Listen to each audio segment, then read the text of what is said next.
This video is going to be on the English language A-level, and it's going to start off with the language frameworks, which is basically the itty-bitty stuff of language. And I'm going to start with the initial analysis of a discourse, so how to analyse a text you're given.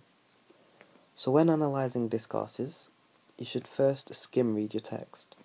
From this, you should then be able to identify the following aspects of your discourse, which will set you up for your further language analysis. So the first thing you should look for is the mode, and the mode just means how the discourse is received. So you can think to yourself, is it a spoken discourse and received by the ears?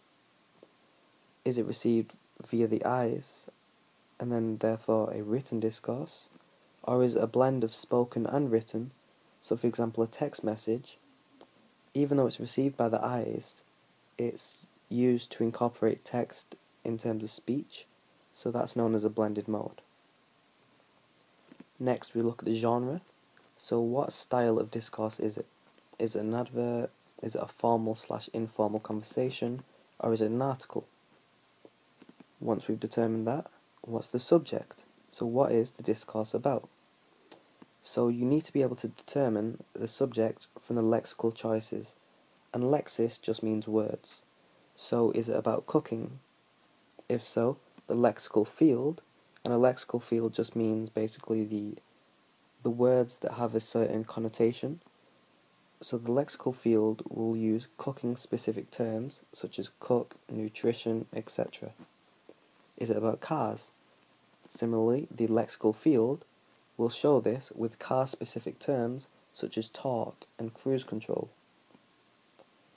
Moving on, what is the purpose? So what is the intention of the discourse? Every discourse has a reason behind it. Every conversation, every text, the writer, the speaker, has a point they're trying to make. And the reason is identified from the genre and the subject.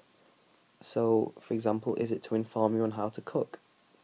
If so, if the genre was an article and the subject was cooking, then this would be an informative discourse on how to cook. Similarly, if the genre was an advert and the subject was a car, what do you think the purpose is?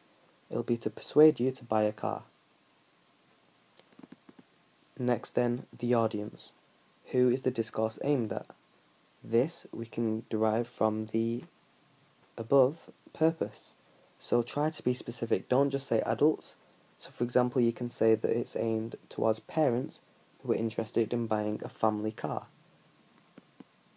In GCSE, the audience you would have just said it's for people buying a car, but in A-level you need to be a bit more advanced than that, so you can specify the actual audience. And what this does is it gives you much more freedom to analyse the discourse later than if you just wrote adults. So you can say then the following sentence implies that you know what I mean. Finally then, we have the register. A lot of people struggle with the register, so I will do a further video purely based on the register. But basically register is just the appropriation of the language used. So it's often easy to think of as formality. So the register for a political party would be formal, standard English. The register between two friends in a casual conversation would likely be colloquial. The register can also be used to identify social imbalances. So for instance, a lower class individual is likely to speak in a higher register than normally if they're speaking to someone with a higher status, and this is known as language appropriation. So to summarise the register, what I mean by the appropriation is in the political party they have to be formal, that's what you would expect them to be, so the register has to be formal due to the norms of society. In a conversation, it'll be casual, it'll be colloquial, because that's what you would expect, and this is what I mean by appropriation of the language used. So hopefully, if you follow these notes, you'll be able to get an initial understanding of what your text is about.